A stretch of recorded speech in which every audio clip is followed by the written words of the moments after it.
kesan pertama itu kalau kita mau interview gitu ya, yang masih fresh graduate gitu ya, zaman yang sekarang itu mereka lebih relax, bahasa tubuhnya juga kalau beda banget lah, nggak ada kayak nggak butuh kerja sebenarnya. Kalau tips saya buat Gen Z sih jaga sikap dan cari mentor.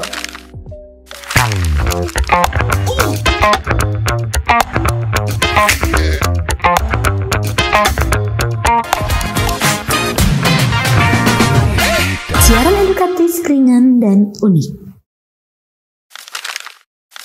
Ini baru pertama kali saya bikin podcast, tapi saya bikin podcast sama mamah semi kandungnya. Jadi sebenarnya di sebelah kiri kita hari ini kita kedatangan tamu spesial. Ada Ibu Wiwin Dwi, luar biasa. Dwi siapa nama belakangnya? Tolong sampaikan sendiri. Dwi Riani. Dwi Riani. Kayak lagu-lagu zaman dulu, Aryani, ya kan? Oh beda, salah, sorry. Itu Aryati. Salah, ya nggak bisa.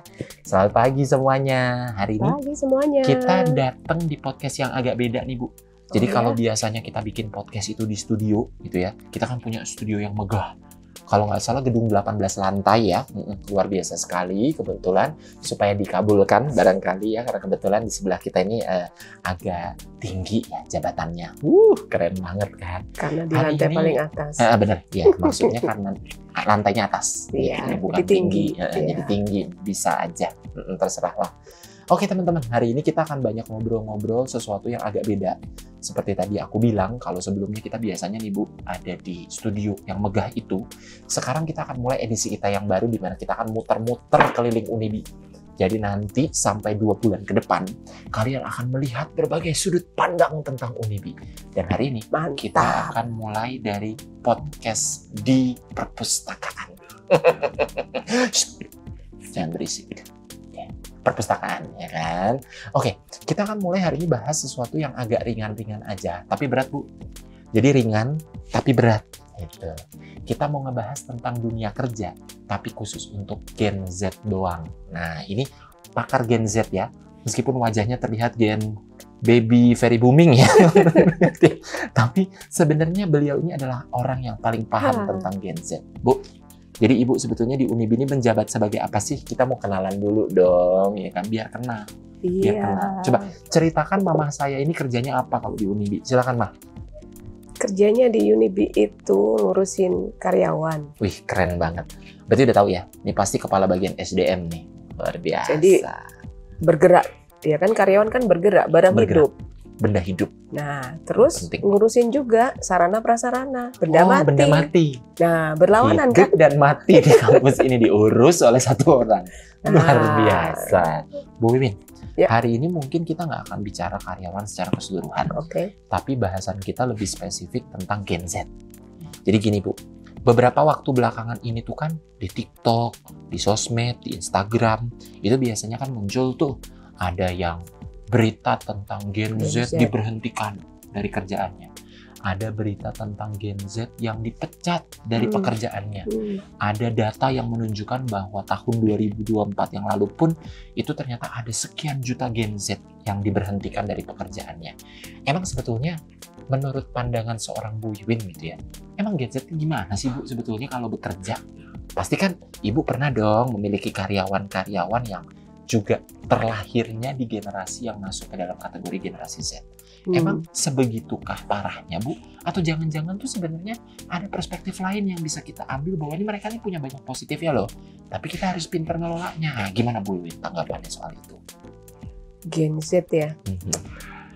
Kesan pertama sih sebenarnya. Kesan pertama kan kalau orang HRD kan ngelihat interview karyawan. Mereka datang gitu ya, gayanya aja udah beda sama zaman saya dulu cari kerja. Pakai baju sampai nutup gini ya, oh enggak dong. Jadi kesan pertama itu lebih relax mereka itu, lebih nyantai lah. Enggak zaman kalau saya dulu ini zaman apa ya, Gen X. Lebih tua dari Gen X ya. Enak banget ngomongnya. Gen 45. Iya, jadi mereka lebih relax. Kesan pertama itu kalau kita mau interview gitu ya, yang masih fresh graduate gitu ya, zaman yang sekarang itu mereka lebih relax. Bahasa tubuhnya juga kalau beda banget lah. Nggak ada kayak nggak butuh kerja sebenarnya. Santai banget gitu. Tapi di satu sisi juga kayak ada energi yang lebih gitu di mereka. Contohnya saya. Emang masuk ke Gen Z? Anggap saja ya. Lumayan kan biar muda. Ya enggak sih? Gitu. Jadi sebetulnya kalau kita lihat, nggak selamanya sebetulnya energi yang mereka punya itu negatif ya sebenarnya. Ya, setuju. Artinya berarti kan dari apa yang mereka punya itu sebetulnya ya pasti ada kekurangan, begitu pula juga ada kelebihannya. Nah sekarang gini Bu Wiwin, kalau menurut Bu Wiwin sendiri sebetulnya, apa sih faktor-faktor yang membuat selain santai tadi, sampai akhirnya fenomena di 2024 kemarin tuh terlalu banyak kalau saya bisa bilang. Karena itu 1%-nya mungkin atau 0,5% dari seluruh penduduk yang ada di Indonesia loh Bu, datanya. 10 juta kalau nggak salah waktu itu bilang bahwa Gen Z itu menganggur di tahun 2024. Faktor lain apa sih Bu menurut Ibu yang memang mungkin perlu diperbaiki supaya jangan sampai hal ini terulang kembali ke tahun 2025 selain santai tadi? Sebenarnya sih mereka ada kelebihannya juga ya. Ya, itu dia. Kelebihannya ada, mereka lebih canggih lah, dia kan lebih cerdas ya sebetulnya. Terus mereka juga saya lihat lebih fleksibel. Oke. Hanya memang mereka itu pertama mungkin dari tata krama ya. Oke. Tata krama dalam hal bahwa karena mungkin anak-anak Gen Z ini kan semua dikira teman. Iya, oke. Jadi dari bahasa tubuh, kemudian sikap, itu ya kayak sama temennya aja. Padahal kan mungkin di dalam perusahaan atau di dunia kerja kan senioritas itu kadang masih ada yang pegang. Betul.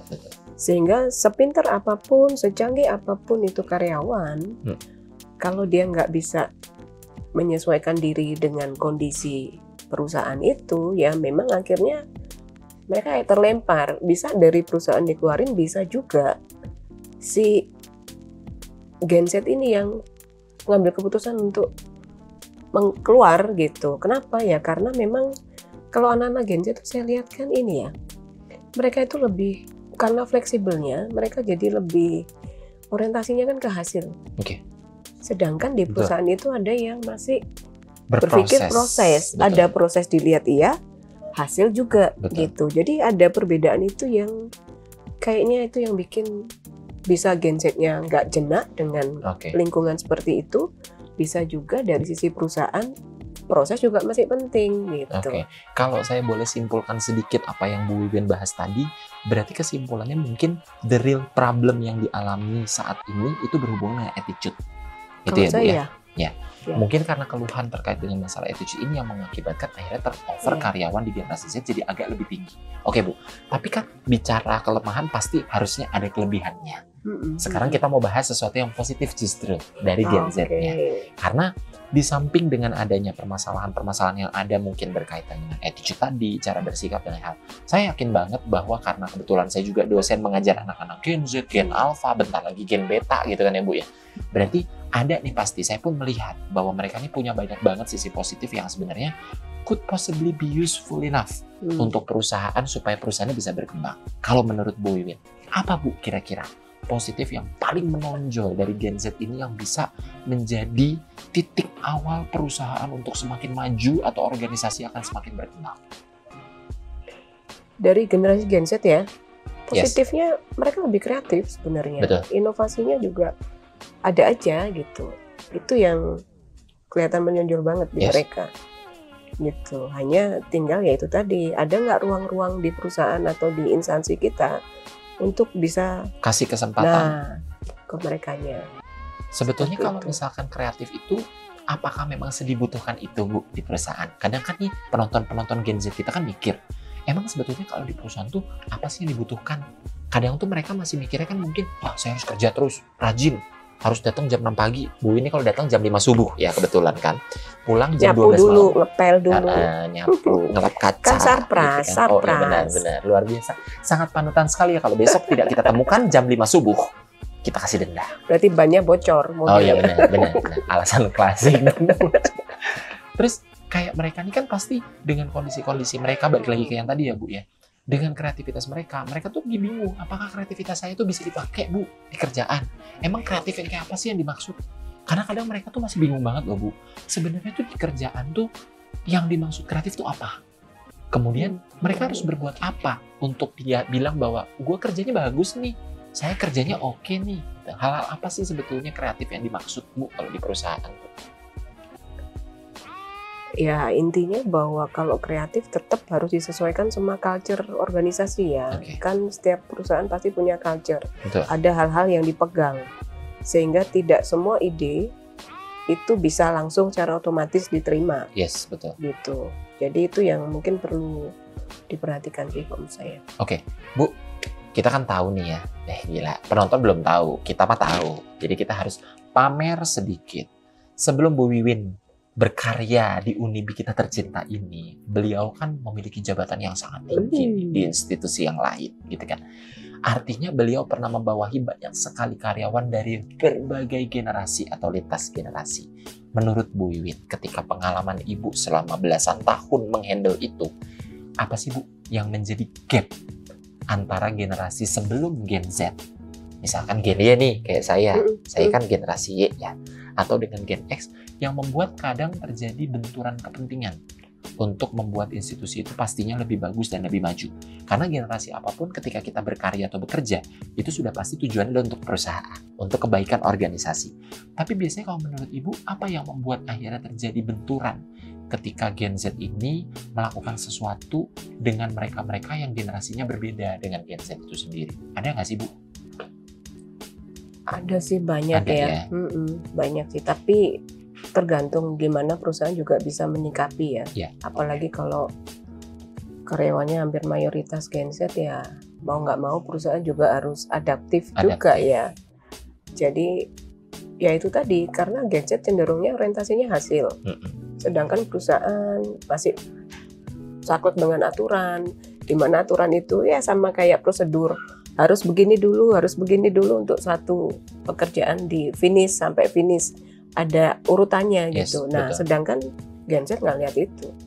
Kenapa harus lewat ini kalau bisa langsung ke sini? Nah, kayak gitu loh. Jadi gitu sebenarnya cuma perkara proses mencapai hasil itu yang agak berbeda gitu ya. Nah, Bu Wiwin, terakhir nih, saya mau nanya. Kalau dari seorang Bu Wiwin yang sudah punya banyak pengalaman menghandle tentang per-SDM-an ini gitu ya, pesan Ibu yang paling penting untuk Gen Z kita sekarang supaya nanti di 2025 kasus tahun lalu nggak keulang lagi gitu ya. Apa sih Bu supaya mereka tuh kreativitasnya bisa dikembangkan terus dengan mereka bekerja dalam sebuah perusahaan atau organisasi? Apa sih Bu tipsnya buat Gen Z? Bagi-bagi itu, jangan pelit. Perpustakaan. Jadi senyumnya pun ketawanya diatur. Ketawanya harus diatur, harus tutup gini pakai kipas. Makanya kita dikasih kipas. Ini sebenarnya tim kreatifnya yang agak usil, dia ngasih kipas gitu kan. Kalau tips saya buat Gen Z sih, jaga sikap dan cari mentor. Jaga sikap itu artinya gini, kreativitas, kecanggihan, penggunaan teknologi canggih apapun, itu akan bisa sesuai dengan kebutuhan organisasi atau pengembangan diri si Gen Z itu sendiri, kalau dibarengi dengan sikap yang baik. Gitu ya, harus tahu situasi. Betul. Seperti itu. Nah, kemudian cari mentor. Cari mentor itu adalah sepintar apapun kalian, gitu ya. Orang yang sudah berpengalaman itu perlu diminta sharingnya. Betul. Gitu. Karena bagaimanapun itu adalah salah satu saran yang bisa membuat kita lebih berkembang lagi. Betul. Selain apa yang ada dalam diri kita. Betul. Diri Gen Z, selain Betul. itu. Mungkin itu sih tip dari aku. Aku mau ngomong, kayaknya aku setuju banget yang masalah cari mentor deh, Bu. Oh gitu. Tapi ya? itu benar. Soalnya masalahnya, saya bukan Gen Z gitu ya. Aku Gen Y. Tetapi ketika saya masuk ke perusahaan beberapa kali sebelum akhirnya saya berkarya di sini pun, kehadiran mentor ini sangat penting untuk memberikan kita arahan, pedoman buat ke arah mana sih kita harus bergerak. Karena kan kita nggak mungkin ketika masuk ke suatu institusi, kita langsung tahu culture-nya. Kita langsung tahu kecenderungannya. Dengan adanya mentor, bukan bermaksud malah menggurui ya Bu, tapi mereka justru malah memberikan kita uluran tangan supaya kita tuh digandeng. Mau kemana, ada arahnya. Karena sudah kayak pengalaman. Bener banget. Gitu. Jadi cari mentor, jangan lupa. Intinya sebetulnya kesimpulannya, siapapun Anda dengan generasi manapun ya Bu, nggak cuma Z doang.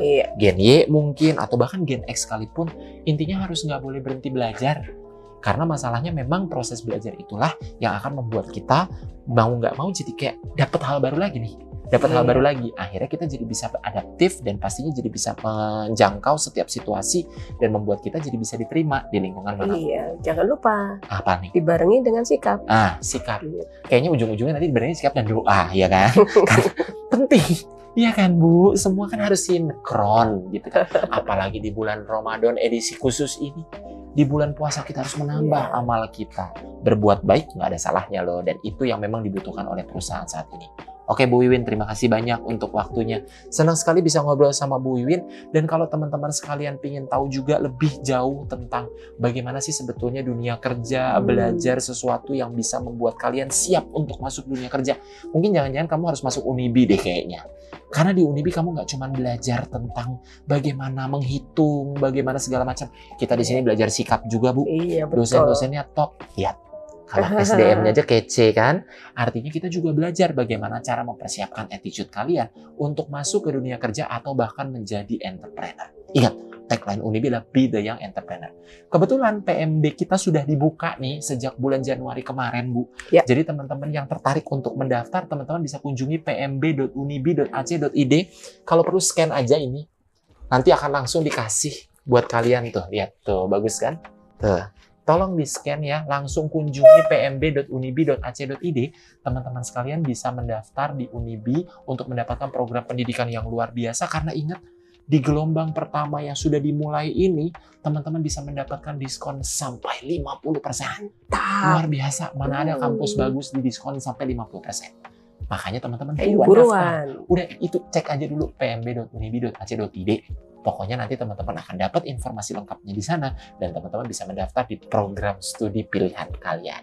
Terima kasih banyak Bu Wiwin. Kita nanti akan ketemu lagi di sesi yang berbeda dalam edisi khusus selama 2 bulan ke depan. Kita akan lihat-lihat lagi nih sudut Unibi atau corner Unibi lain selain perpustakaan yang mungkin bisa menarik hati kalian juga untuk bergabung bersama dengan kita. Sampai jumpa semua. Sampai jumpa. Dadah. Goodbye. Lagi di perpustakaan.